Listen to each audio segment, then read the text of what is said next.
Ladies and gentlemen, welcome back. It's the final round of action here at the New York GM Round Robin, and my opponent for this round is Christopher Yu. Also, a friendly reminder that we have a 33% off course coupon, which I haven't talked about in the other recaps because unfortunately I was sad in them and I have to remind myself. Please go check out the coupon code because it expires tomorrow, and then you're going to be in the comments like, what? You never said. It's code New York. All courses 33% off. All right. So, my status report on Chris Yu. I played him in 2019. He played the move e4 against me, but recently he's been playing a lot more d4. But I'm pretty one-dimensional, so, he might play e4. Plays d4. Also, his rating for this tournament is 24.99, and he has 2 GM norms. So he's obviously going to be a GM, but he's not having a great event. 3 points out of 8. But he plays d4. And I was actually expecting him to play into a Nimso, but he plays knight f3, which he played earlier in the tournament. I just didn't think that he was going to play it this game. d5, knight c3. And before the game, I decided that I was not going to play, a6, which is something that I know, the a6 QGD, no Ragozin, no knight d7 QGD, all things that I'm kind of considering learning and adapting. I'm going to play d takes c4. Now, obviously, the critical main line here is e4, which I have yet to face. I saw in the database that Chris Yu has played queen a4 a lot in this position. And actually, I was not really upset to prepare for this move because I actually faced this move in Spice Cup against Jonathan Chen. This is not really a harmful move. I mean, it's not that scary. Black has 2 options. Black can play knight d7 and play for a6, b5, c5. So something like e4, a6, you're not threatening to go b5 yet because your rook is obviously, so something like this. And then like queen c2, blah, blah, blah, c5. Like this is completely fine. But I decided like, no, we're going to play c6. We're going to play something we've played before. And the idea is to play bishop b7 and a quick c5. White has 2 main moves here. E4, bishop g5. That's it. Now I saw in the database that Chris Yu has played the move a4 in this position.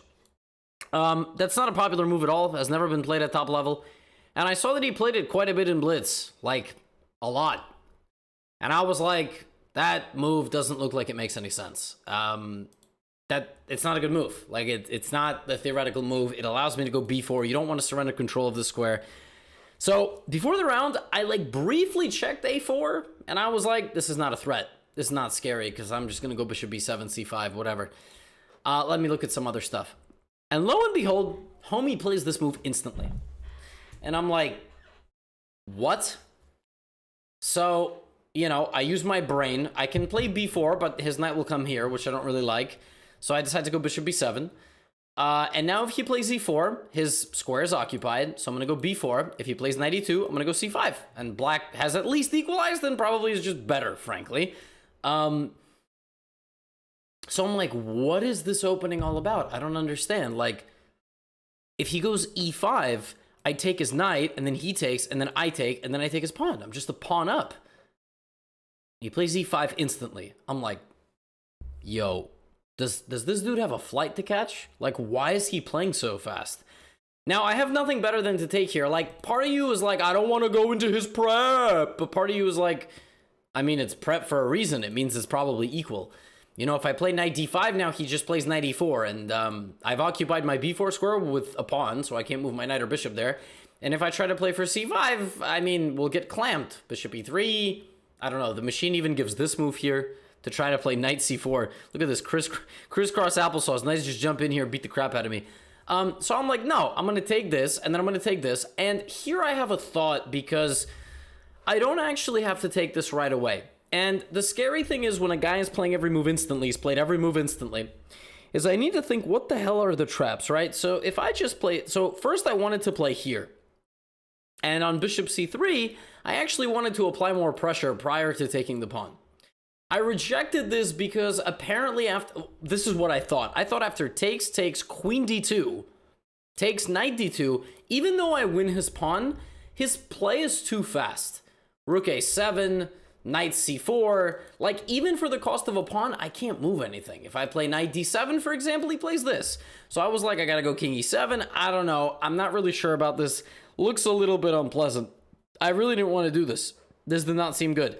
Turns out that he actually played a game entitled Tuesday, which went bishop b4, bishop c3, queen a5, take, knight d2, and white is winning. White is winning here because rook b1 is a problem.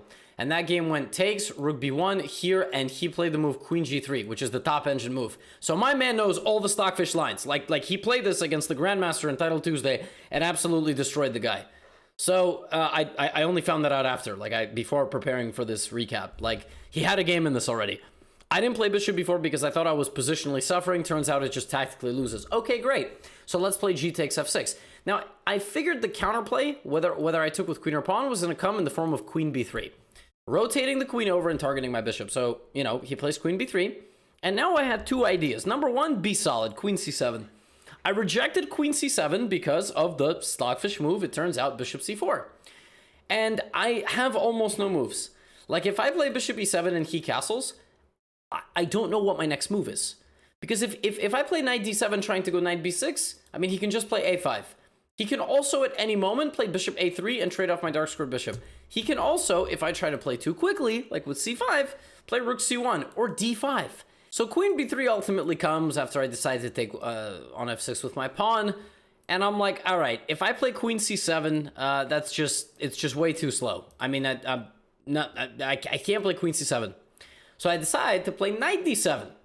And I thought I was a genius. I spent about 15 minutes calculating this. Queen takes b7, rook b8, queen c6, rook takes b2, bishop takes a6, so he gets both of my pawns. So now I go from pawn up to pawn down, but I can go bishop b4 check. And then he plays king f1 on that empty square. And I'm like, I'm down a pawn. That's not good. So I'm like, okay, what about queen b7, rook b8, queen c6, rook b2, here, check with the queen. King has to go to f1, rook back to b6, forking. That doesn't look that bad. And then I'm like, but I don't like that either. I'm still down a pawn at the end of the variation. So then I thought queen b7, queen a5 check, and then rook b8. And obviously he has to block the check with a knight. And then, then I'm only going to lose one of these pawns. Because after queen a5, after he takes my bishop, he has to take on a6 to trade my queen. Okay, great. Queen b7, I go queen a5. He plays this move instantly.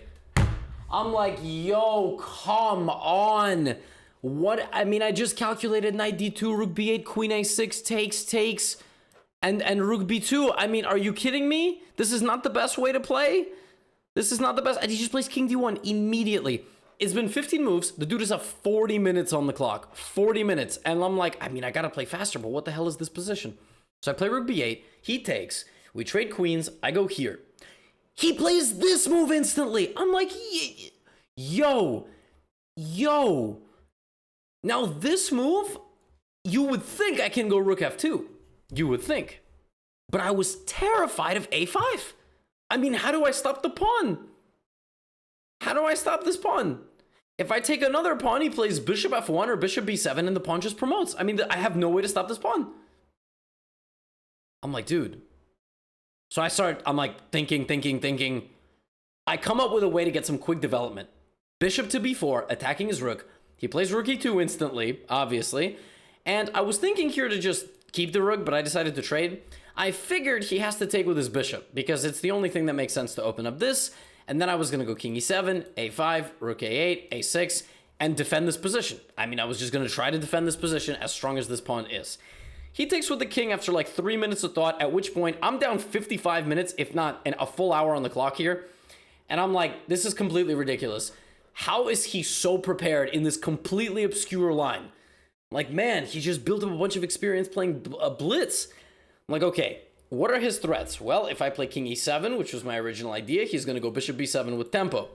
So if king e7 and something like this, a5, and I think I just lose. I mean, I think this is just lost.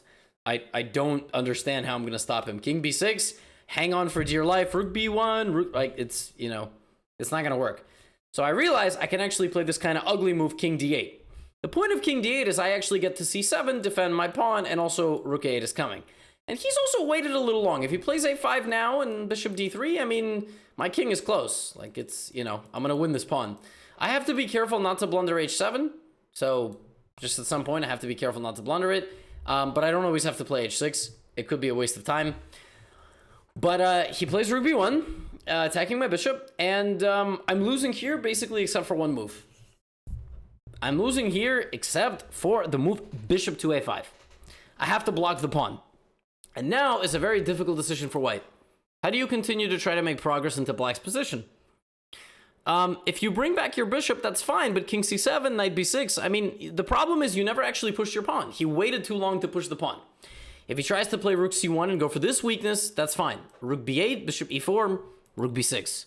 Even c5. I actually can give this pawn away and, like, just go win the queenside pawns, because his pawns actually just become weaknesses if he doesn't advance them in a coordinated way. So once rook b1, bishop a5 happened, I was actually starting to regain hope. Now, I always had hope. I always knew I had to play the best moves. But, I mean, being down an hour on the clock and the guy's playing literally every move instantly, like, I mean, at some point, you're just like, what the I'm like, all right, I guess I'm gonna lose this game or something. I mean, this is crazy. You know, but after bishop a5, I was like, we're actually kind of stabilizing. And he thinks for a long time here, 15 minutes, or maybe 20. And he plays rook b7. Now, rook b7, the whole time my plan was king e7 or king c7, so he plays rook b7, I was just going to go here. And then just play like rook b8. But I was thinking about king e7, and I didn't like this move. Because my pawn is going to be lost. If I play h6, so I can move my rook, then he's going to start bringing his knight. And I have a very difficult decision. Do I trade? If I trade the bishop for the knight, there's a very low chance I hold this endgame. Very low. I might hold it, but I really did not want to enter bishop versus knight. I really wanted to, you know, keep my bishop on the board to blockade the pawn. But maybe I can hold this. But also there's all sorts of weird breaks like this. And whichever way I take, the bishop comes in the other side and attacks my knight. So I was really, really, like, unhappy about this. So he plays rook b7, and I'm like, wait a minute. What if I put his rook in jail? Bishop b6. It's a hilarious move, but he's trapped. He's just trapped. Now, I thought the best plan here for white was to play king d3, knight d2, knight c4. The problem with that is I have this amazing move. And he cannot take because fork, but it's worse than that. I'm actually straight up threatening to take this pawn. Or take it with the bishop and knight c5. Knight d4, knight c5. Oopsies, triple fork, but of course I'm going to take the rook, because then this is also hanging at the end. So, I'm like, oh, bishop b6 is kind of nice. I like that. And then he plays this. I'm like, okay, that's clever. You know, he's trying to combat my king maneuver with g5, which is actually kind of a funny problem, because if I take, he comes here. Oops. And if I just ignore him, then he takes, and he still comes here. If knight f6, of course, I lose my bishop. I'm like, g4. Well, I don't really know what he's going to do after I play h6. Because after h6, he can't play h4, g5, because then I just play rook g8. So I'm like, all right, h4 doesn't work because I just played this. I don't know. I mean, maybe he brings the bishop back. Maybe he has to reroute the knight. Maybe king d3. I don't know. I'm like, I actually don't know what his next move is. He thinks for a little bit. He plays h4. I'm like, is he out of his mind? He can't play that. I mean, I just play rook g8. The pawn is hanging. How do you guard this pawn? I mean, obviously, you're not going to go here. You lose this. I'm like, what is he doing? I play rook g8. I press the clock. And I'm like, oh, shit. He can still play g5. That's the whole point. He loses the pawn. But if I take, and this, knight e5 wins for white. If I take it, I have 1, 2, and 3 problems. 3 problems. I think rook b8 is winning. Machine thinks this is winning too. Because he's just going to win a pawn and just have the passed outside pawn. So I play g5, and I play rook g8, he plays g5, and I'm like, oh my god, I'm going to lose this game. Oh my god. I literally laughed to myself. I was like, what a way to lose. Guy just played every move instantly, had to make a few accurate moves. Wow. That's how we're going to go out, huh? And I was like, wait a minute. What if take? Here the engine actually gives bishop c7, gf, rook g4. Which I did not consider at all. The idea is to go win the pawn like this and also cover e5. That's kind of that's, you know, you're not worried about this because you have this. Actually, you have to give check first, and then you come back. Yeah, you do it like this. I don't know. I don't know. But Black also has this move. I was really excited about this move because I sack my rook for a knight and a pawn, but his rook remains in jail. It's not clear at all how to win this position. Because if you play king d3 defending this pawn and intending to, you know, break out the rook, I'm going to play e5. And if you play this, I'm going to go here. And if I can, like, keep my bishop there for the rest of this endgame protected, and if I can trade these pawns, I might just have a defensive fortress. Like, I don't know how you ever break in. Yes, you have the passed a pawn, but, like, you know, I mean, obviously there would just be this move, and there's always a fork. But let's just like say something, you know, hypothetical, like something like this. Oh, there's knight c5. Something like this. This endgame is unbelievably tricky because knight c5 is still a problem. It constantly remains a problem, and this pawn is just gonna walk to its death. It's walking into the enemy territory. So, you know, I was actually getting a little bit happy with this endgame. Now here, Chris repeated moves once, and then played f3, so that the pawn is no longer on the square, and he actually gave me d4. I didn't take it, though, because I didn't want him to escape with his rook. I didn't want him to escape and just have the passed pawn. I actually felt more comfortable not giving him the escape, and instead playing f5. And the idea of f5 was to play g4, and something like this. First guarantee a trade of pawns, and then take. And then by the time he's over here winning this, we get some sort of fortress. I mean, I have knight c5, but you know, you get what I'm saying. You know, I'm just saying something hypothetical. Like, I was not convinced that this position was an easy win for white at all. But of course he should go for it. I mean, of course he needs to preserve his rook. I mean, he's got a rook, for God's sake, right? But even getting there after f3, f5 was difficult. And I realized here that if I put my pawns like this, he can actually give up his rook. Because anytime he goes back, I'm going to go attack his rook. So he has to return, right? Now, he's not going to repeat moves. So here, from this position, we actually had to calculate bishop c4. Let's do it like this.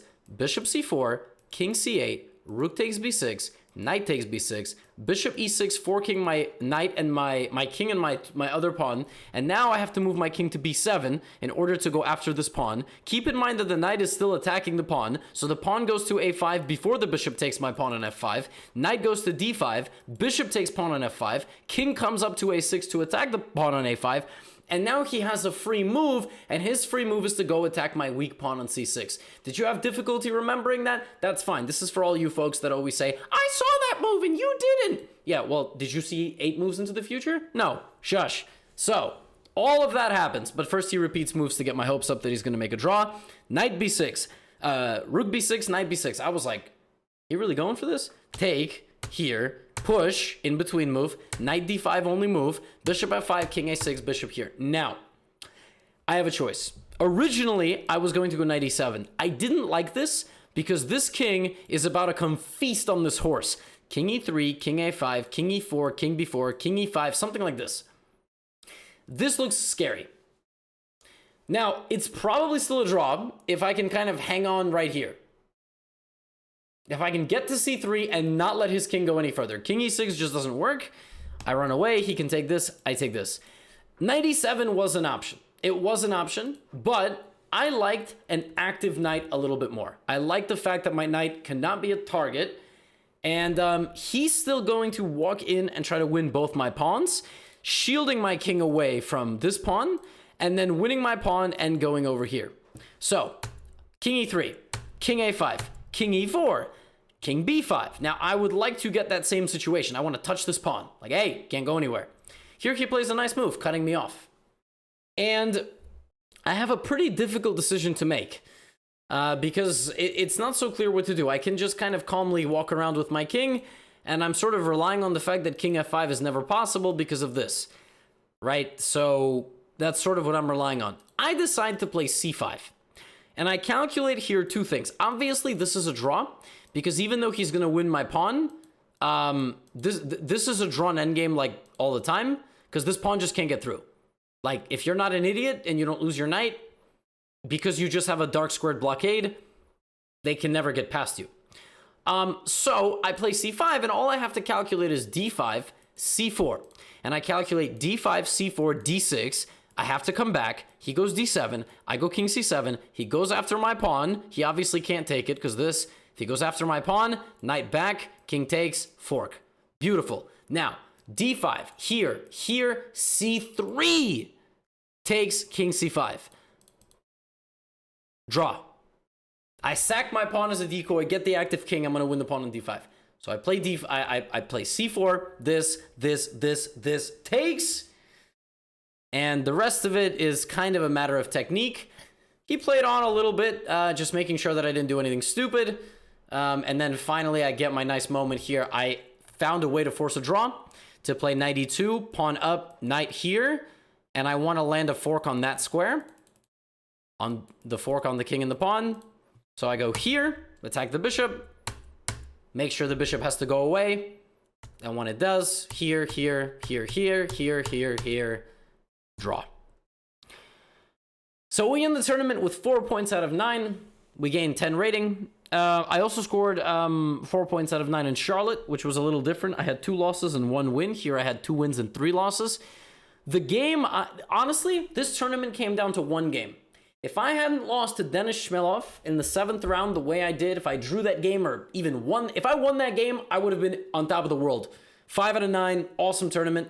That 1 game was the difference maker. The game against Lenderman, bad game. Game against Brandon, hard-fought game. He outcalculated me. He was the better player. 1 game in this tournament really frustrated me.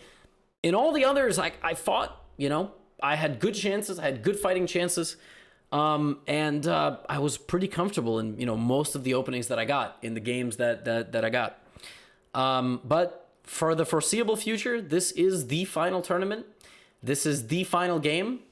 Yeah, I mean, maybe we'll be back here in 2-3 months. You guys got to let me know in the comments whether or not, you know, you enjoy this stuff.